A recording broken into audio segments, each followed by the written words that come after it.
சகோதரர்களே, நபியுல்லாஹி ஸல்லல்லாஹு அலைஹி வஸல்லம் ஒவ்வொரு தொழுகைக்கு பின்னாலும் யா அல்லாஹ் வறுமையை விட்டு நான் உன்னிடம் பாதுகாவல் தேடுகிறேன் என்று துஆ கூட செஞ்சிருக்கிறார். அவ்வளவு கொடூரமானதான் வறுமை. காதல் ஃபக்ரு ஐயகூன குஃப்ரா, வறுமை ஒரு ஆளை காஃபிராக்கிருண்டாங்க ஸல்லல்லாஹு அலைஹி வஸல்லம். சகோதர என்பர்களே, அப்போ இந்த வறுமை ஒழிப்புக்காக வேண்டி நாடளாவிய ரீதியில் உள்ள புத்திஜீவிகள் எல்லா மக்களும் நமக்கு வழிகாட்டல்கள் பண்ணுவாங்க. இந்த முறையை கையாளுங்க, நீ இந்த முறையில போனா நீங்க வறுமையை ஒழிக்கலாம், இல்லாமல் ஆக்கலாம். சகோதரர்களே, இமாம்கள் சொல்லுவாங்க, வறுமை இல்லாமல் போக வேண்டுமா, உங்கள் வீட்டுக்குள்ளால் 3 பாவங்கள் இல்லாமல் போக வேண்டும். இந்த 3 பாவங்களையும் மக்கள் பாவமாக கருதுறதே கிடையாது, சகஜமா செய்யறது. சகோதர நண்பர்களே, அருமை ரசூலுல்லாஹி ஸல்லல்லாஹு அலைஹி வஸல்லம் அவர்கள் வறுமையில் வாழல, எளிமையில் வாழ்ந்திருக்கிறார். வறுமை ரொம்ப மோசமானது. இமாம்கள் சொல்லுவாங்க, வறுமைக்கு பல காரணங்கள் இருக்கு குர்ஆன்ல ஹதீஸ்ல. இந்த காரணங்களில் மிக முக்கியமான 3 காரணங்கள், 3 பாவங்கள் எந்த வீட்டுக்குள்ளால் நிகழுமோ அந்த வீட்டுக்குள்ளால் வறுமை தலைவிரித்தாடும். நினைச்சிடக்கூடாது வறுமை என்று சொன்னா கஷ்டத்தில் இருக்கிறது மாத்திரமல்ல வறுமை. நாளுக்கு நாள் கடன் கூடுதா, அதுக்கு பேர் வறுமை. வீட்டுக்குள்ளால் கோடிக்கணக்கான சொத்துக்களை கொட்டினாலும் நிம்மதி இல்லாம இருக்குதா, அதுக்கு பேர் வறுமை. சகோதரர்களே, முதலாவது சொல்லுவாங்க அஸ்ஸரஃப், வீண் விரயம் செய்தல். எந்த வீட்டுக்குள்ளால வீண் விரயம் செய்யப்படுதோ, குர்ஆன் அல்லாஹ் சொல்கிறான், மனிதர்களே நீங்க தாராளமாக சாப்பிடுங்க, நீங்க தாராளமா சாப்பிடுங்க, தாராளமா குடிங்க. யா அய்யுஹல்லதீன ஆமனூ குலூ மின் தய்யிபாத்தி மா ரஸக்னாக்கும், நாங்க தந்த ஹலாலான சாப்பாடுகளை நீங்கள் தாராளமா சாப்பிடுங்க. ஆனா அல்லாஹ் சொல்றான், வலா துஸ்ரிஃபு, நீங்க இஸ்ராஃப் செஞ்சிரவானா, வீண் விரயம் செஞ்சிரவானா. நிச்சயமாக வீண் விரயம் செய்யக்கூடியவர்களை அல்லாஹ் நேசிப்பதில்லை, அல்லாஹ் அவர்களுக்கு இரக்கம் காட்டுவதில்லை. சகோதரர்களே, நண்பர்களே, எம்முடைய வீடுகளுக்குள்ளால் எங்களுடைய மனைவிமார்கள், வீட்டு பெண்கள், சமையற்காரர்கள், இவர்களுக்கு நாங்கள் கட்டாயமாக கடமையாக்க வேண்டியது என்ன? சாப்பாடு போதாமல் போனாலும் பரவாயில்லை, வீண் விரயம் வந்துடக்கூடாது. சாப்பாடு டஸ்ட்பினுக்கு போக கூடாது. எத்தனையோ வீடுகள்ல சுப்ஹானல்லாஹ் பிள்ளையுடைய பெம்பஸும் ரொட்டி துண்டும் ஒரே டஸ்ட்பின்ல. கான்ல பார்த்தா சோறு, சிங்க்ல பார்த்தா சோறு. எத்தனையோ மாமிசங்கள் ஃப்ரிட்ஜ்லயும் அங்கேயும் இங்கேயும் மாத கணக்கில் வச்சு அது உக்கி போன பின்னால அதை அப்படியே டஸ்ட்பினுக்கு வீசுறது. முஸ்லிம்கள் சரளமாக வாழக்கூடிய பகுதியில தான் அதிகமான சாப்பாடுகள் இஸ்ராஃப் ஆகிறது. குர்ஆனில் அல்லாஹ் சொல்கிறான், இன்னல் முபذிரீன கானூ இஹ்வானஷ் ஷயாத்தீன், நிச்சயமாக வீண் விரயம் செய்யக்கூடியவர்கள் ஷைத்தானுடைய உடன்பிறப்புகள். பாத்ரூம்ல தண்ணி சொட்டிக்கிட்டே இருக்கு, அந்த தண்ணியை டெப்ப ஆஃப் பண்றதுக்கு ஒரு ஆள் இருக்க மாட்டான், அந்த டெப்ப சரி செய்யறதுக்கு ஒரு ஆள் இருக்க மாட்டான்.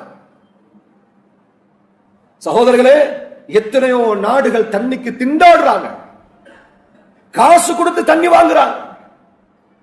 அல்லாஹ் சொல்கிறான், என்னுடைய முஹம்மது ஸல்லல்லாஹு அலைஹி வஸல்லம் அவர்கள் சொல்கிறார்கள், நீங்கள் வீண் விரயம் செய்ய வேண்டாம். ரசூலுல்லாஹ் ஸல்லல்லாஹு அலைஹி வஸல்லம் அவருடைய பகல் உணவுக்காக வேண்டி ரொட்டியும் அதுக்கு ஆழமாக வினாக்கிரியும் தேனும் வைக்கப்பட்டது.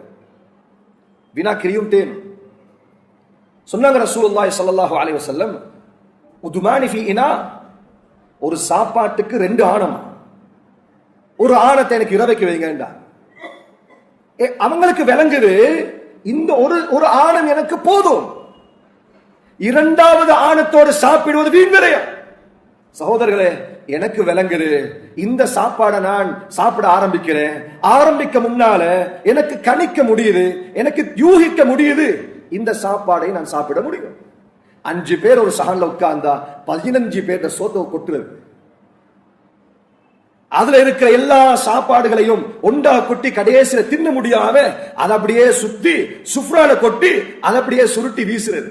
சகோதரர்களே, நம் எச்சில் சாப்பாடுகளை சாப்பிடுவதற்கு வெளியில் ஒரு கூட்டம் காத்து கொண்டிருக்கிறார்கள். அவர்கள்ட்ட போய் கேளுங்க, பசிட வழி என்ன, பசிண்டா என்ன, அதன் அவமானம் என்ன? எத்தனையோ பெண்மணிகள் பால் கொடுக்கிற குழந்தையை தூக்கிட்டு கை நீட்டுறாங்க.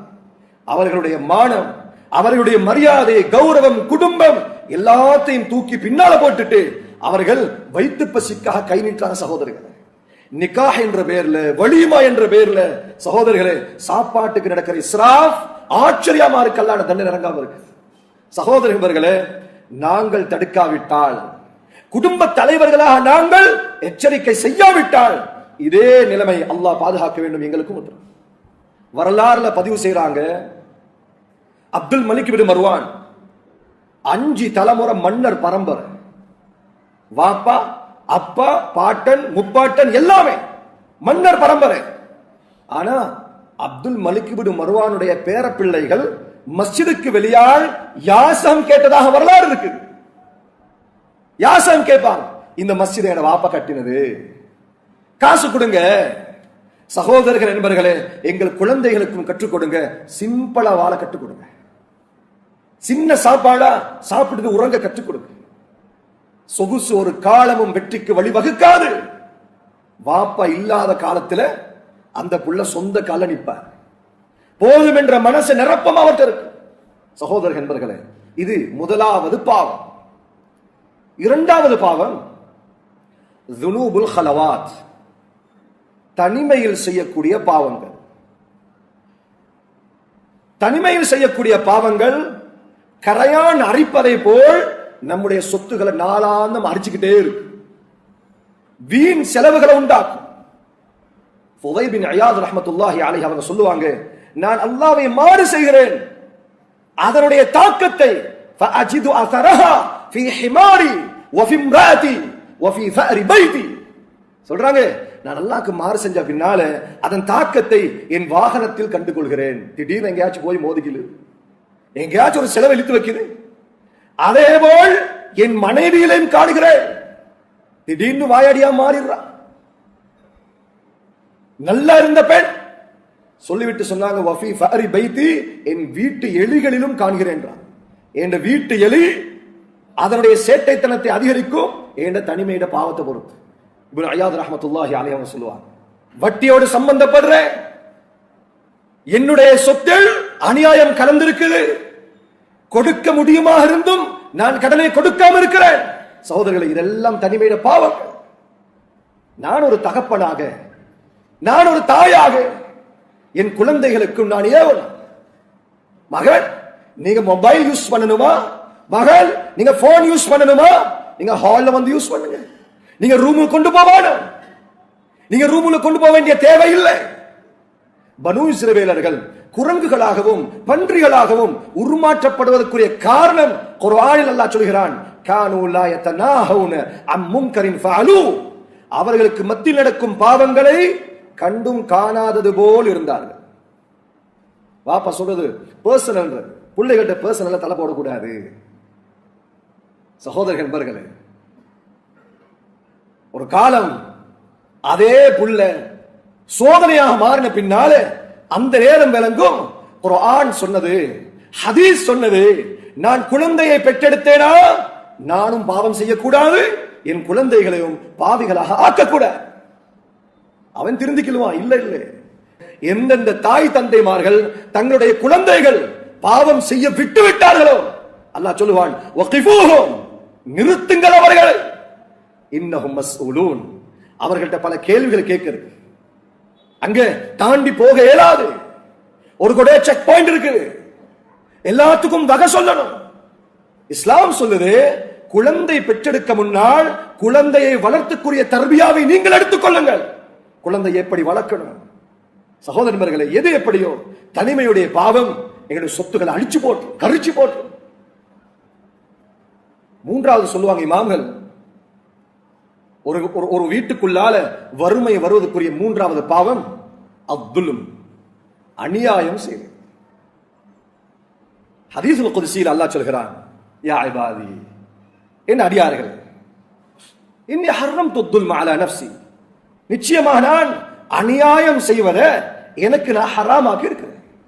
வஜஅல்துஹு பைனக்கும் முஹர்ரமா, நான் உங்களுக்கும் அதனை ஹராமாக்கி இருக்கிறேன். ஃபலா ததாலமு, நீங்க ஒருவருக்கொருவர் அநியாயம் செஞ்சுக்கலவா. சகோதரர்களே, நான் ஊருக்கு நல்ல மனிதராக இருக்கலாம். ஊர்ல எல்லாம் சொல்றாங்க இவர் நல்ல மனுஷன், இவர் ஒரு சீதேவி, மக்களுக்கு உதவி செய்யறவர். ஆனா வீட்டுல உள்ள மனைவி சொல்றா இல்ல, வீட்டுல உள்ள தாய் சொல்றா இல்ல, வீட்டுல உள்ள பிள்ளைகள். சகோதர நண்பர்களே, தாய்மார்களுக்கு செய்யற அநியாயம் அல்லாஹ் அக்பர். சகோதர நண்பர்களே, தாய்க்கு செய்யற பாவம், தாய்க்கு செய்யற அநியாயம் இந்த உலகத்தில் எல்லாம் எங்களை நிம்மதியா வாழ விடுறது இல்லை. ரசூலுல்லாஹ் ஸல்லல்லாஹு அலைஹி வஸல்லம் சொன்னாங்க, நேற்று நான் சுவர்க்கத்துக்குள் நுழைந்தேன். சுவர்க்கத்தில் யாரோ ஒரு மனிதர் குர்ஆன் ஓதுற சத்தத்தை கேட்டேன். குர்ஆன் ஓத கேட்டேன். நான் கேட்டேன், மன் ஹுவ, யார் அது குர்ஆன் ஓதுறது? எனக்கு சொல்லப்பட்டது ஹாரிஸா இப்னு நுஅமான். ஹாரிஸா குர்ஆன் ஓதுறார். நபி சொன்னாங்க, வகதாலிகல் பிர், வகதாலிகல் பிர், இதுதான் தாய்க்கு செய்யற உபகாரத்தின் கூலி. அவன் மரணிக்க முன்னால் அல்லாஹ் அவன் சுவர்க்கவாதி என்று எழுதி விடுவான். வகான அபர்ரன் நாஸி பி உம்மி, ரவாஹு அஹ்மத். சகோதரர்களே, என்ன தாய் சொல்லணும், என்னுடைய மனைவி சொல்லணும், இவர் எனக்கு நல்லவர், இவர் எனக்கு அநியாயம் செய்யல, இவர் என்னுடைய குழந்தைகளுக்கு துரோகம் செய்யல. சகோதரர்களே, ஒரு தடவை உமர் பின் கத்தாப் ரலியல்லாஹு அன்ஹு அவங்க மக்களுக்கு பைத்துல் மாலுடைய பணங்களை பிரிச்சு கொடுத்திருக்கிறாங்க, பொருட்களை. ஒரு ஆள் ஓடி வந்தார், வந்து சொன்னார், யா அமீரல் முஃமினீன், இன்னி துலிம்த், அமீர் பின் அவர்களே, நான் அநியாயம் செய்யப்பட்டேன், எனக்கு நீதத்தை எடுத்துட்டாங்க, எனக்கு நீதம் வேண்டும். உமர் ரலியல்லாஹு அன்ஹு சொன்னாங்க, நீங்க போய் அப்புறமா வாங்க, நான் வேலையில் இருக்கிறேன், இது முடிஞ்ச பின்னால வரலாமே. அந்த மனிதர் போனாரு, அவருக்கு பொறுக்க முடியல, பலமா தாக்கப்பட்டிருக்கிறார் போல. திரும்பி வந்து சொன்னாரு, யா அமீருல் முஃமினீன், இன்னி துலிம், நான் அநியாயம் செய்யப்பட்டிருக்கிறேன், எனக்கு நீதம் தான். உமர் பின் கத்தாப் ரலியல்லாஹு அன்ஹு அவர்களுக்கு வந்த கோபம், கையில இருந்த சாட்டையால தலையுடைய பின்பகுதியில ஒரு அடி போட்டதுதான். அந்த மனிதர் கீழே விழுந்தார். கீழே விழுந்தவரு எலும்பினவரு நெடுவா நடந்து போயிட்டார். உமர் ரலியல்லாஹு தஆலா எல்லாம் முடிஞ்ச பின்னால அறைக்கு வாராங்க. வந்த பின்னால இப்ப அவர்களுக்கு ஓடுது, அடிப்படி ஒரு ஆள் வந்தாரு, அநியாயம் செய்யப்பட்டதா சொன்னாரு, அவரை வரவழைக்க சொன்னாங்க.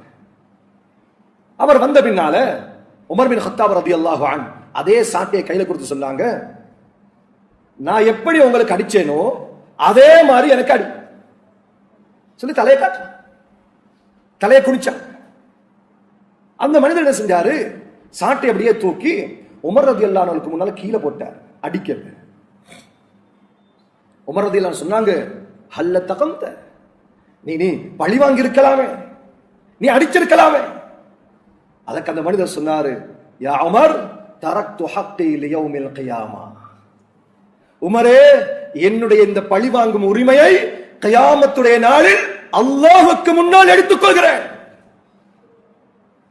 இந்த வார்த்தையை எத்தனையோ பேர் சொல்லிக் கொண்டிருக்கிறார்கள், சொல்லிக் கொண்டு இறக்கிறார்கள். அவர்களுக்கு செய்யப்பட்ட அநியாயம் கியாமத்துடைய நாளையில் அல்லாஹ் கொடுப்பான். மாலிக் யௌமித்தீன், நியாய தீர்ப்பு நாளின் அதிபதி. இங்க சொல்லேராது, நான் யாருக்கும் தெரியாம செஞ்சிட்டேன், நான் செஞ்ச அநியாயம் நல்ல நேரம் யாரும் பார்க்கல, யாரும் கேட்கல. அல்லாஹ் கேட்கிறான், அயஹ்சபு அல்லம் யரஹு அஹத், நீ நினைக்கிறாயா இந்த அப்பாவிகளை கேட்க பார்க்க யாரும் இல்லை. உமர் பின் கத்தாப் ரலியல்லாஹு அன்ஹு ஃபஅഖذ பிலிபாசி, ரிவாயத் வருது, அவருடைய ஆடையை பிடிச்சு தொங்கினான், மன்னிப்பு கேட்டாங்க. தயவு செஞ்சு என்ன மன்னிச்சிருங்க. கஃபர்து லக யா உமர், உமரே நான் உங்களை மன்னிச்சிட்டேன். சகோதரர்களே, ரசூலுல்லாஹி ஸல்லல்லாஹு அலைஹி வஸல்லம் அவர்கள் சொன்னார்கள், மக்களே, மௌத்தா போறதுக்கு முன்னால் உங்களுக்குள்ளால் உள்ள அநியாயங்களை பேசி தீர்த்து கொள்ளுங்கள். தீனாரோ திர்ஹமோ பிரயோஜனம் அளிக்காத அந்த நாள் வந்துவிட்டால் அங்கு யாரும் யாருடைய உறவையும் பார்க்க மாட்டார்கள். சகோதரர்களே, இந்த 3 பாவங்கள் இல்லாம போகிறதுக்கு உலமாக்களுடைய சகவாசத்தை கூட்டுங்க, நல்ல மக்களுடைய சகவாசத்தை கூட்டுங்க, அதிகமா மஸ்ஜிதுகளுக்கு நேரத்தை கொடுங்க. சொன்னாங்க ரசூலுல்லாஹி ஸல்லல்லாஹு அலைஹி வஸல்லம், உலக அழிவுக்கு முன்னால் 2 விடயங்கள் அதிகமாகும். கஸ்ரத்து தலாக் வ கஸ்ரத்துல் மௌத். அதிகமான தலாக்குகள் உண்டா, அதிகமான தலாக். ஆளாளுக்கு கோபம் வருது. நான் ஓபன் டைப் என்று சொல்றது, நான் மூல சுட்டுக்காரன் என்று சொல்றது. சகோதரர்களே, இப்படி சொல்லக்கூடியவர்களே யாராவது இருந்தால் அல்லாஹ்ட தௌபா செய்யுங்க, அல்லாஹ்ட்ட இறங்குங்க, யா அல்லாஹ் என்னை மன்னிச்சுக்கயா. ஏண்டா அல்லாஹ்வும் ஓபன் டைப் ஆயிட்டா, ஏண்டா அல்லாஹ்வும் அவனுக்கு மூல சூடு வந்துட்டா. சகோதரர்களே, மறைமுகத்தில் செய்த பாவங்களை அதிகம் மன்னிக்கிற ரப்பு என்ற ரப்பு. அவனுக்கு ஒரு பேர் இருக்குது, சத்தார். குறைகளை அதிகம் மறைப்பாள். ஒரு ஆள் முகத்துக்கு முன்னால் சிரித்து விட்டு முதுகுக்கு பின்னால் பேசுவதை அல்லாஹ் வெளிப்படுத்தி விட்டால் இந்த பூமியில் யாரும் மரியாதையாக நடமாட முடியாது. சகோதரர்களே, இரண்டாவது சொன்னாங்க வகஸ்ரத்துல் மௌத். அதிகமான மௌத்துகள் உண்டா. இமாம்கள் சொல்லுவாங்க, இந்த 2 விளைவு என்ன தெரியுமா? அதிகமான தலாக் உண்டாகிறதுனால அனாதை பிள்ளைகளும் விபச்சாரங்களும் அதிகரிக்கும். அதிகமான மௌத் உண்டாகிறதுனால கபருடைய பயம் போயிடும். மௌத்துடைய செய்தி கேள்விப்பட்டாச்சா, ஒரு மெசேஜை தட்டி விட்டாச்சு, இன்னா லில்லாஹி வ இன்னா இலைஹி ராஜிஊன். அவர் மையத்துக்கு போறதில்ல, கபிரிஸ்தானுக்கு போறது இல்ல. அங்க சஹாபி அலூரார் உஸ்மான் ரலியல்லாஹு அன்ஹு தாடி நலையுது. அபூபக்கர் அழுகிறார், கைஃப ஹாலி யா இலாஹி. உமர் பின் கத்தாப் ரலியல்லாஹு அன்ஹு புலம்புறாங்க, குருவியே நான் உன்ன பாரு ஒரு பறவை மாதிரி இருக்க கூடாதா? யா லைத்தனி குன்து மிஸ்லக். அலி ரலியல்லாஹு அன்ஹு யதமல்மலு தமல்முல சலீம். பாம்பு கொத்தப்பட்டவன் போல் புரண்டுகிட்டு இருக்கிறாங்க தஹஜ்ஜுத்ல. கபர்ல பயம். மௌத் அதிகரிக்க அதிகரிக்க கபிரிஸ்தானுக்கு போக வர கபர்ல பயம் போயிடும், மஹ்ஷருடைய பயம் போயிடும். கண்ணீர் வருது இல்லை. கபர் இருட்டான வீடு, புழுக்கள வீடு. கேட்டு கேட்டு சலிச்சு போச்சு. சகோதரர்கள் நண்பர்களே, இந்த 2 வந்து விட்டால் இமாம்கள் சொல்றாங்க இந்த 2 பாவம் சேர்ந்து வந்துடும். அதனால வாழ்ந்த காலம் அதிகம், வாழ இருக்கிற காலம் சொற்பம். அல்லாஹ் எவர்களுக்கெல்லாம் இந்த உலகத்தில் கலிமாவை கொடுத்தானோ அவர்கள் பாக்கியசாலிகள். அந்த கலிமாவை கொடுத்தால் அதே கலிமாவில் இறப்பதை அல்லாஹ் எதிர்பார்க்கிறான். வலா தமூதுன்ன இல்லா வ அன்தும் முஸ்லிமூன். நீங்கள் முஸ்லிம்களாகவே தவிர என்னிடம் வந்துட வேணாம் அல்லாஹ் சொல்கிறான்.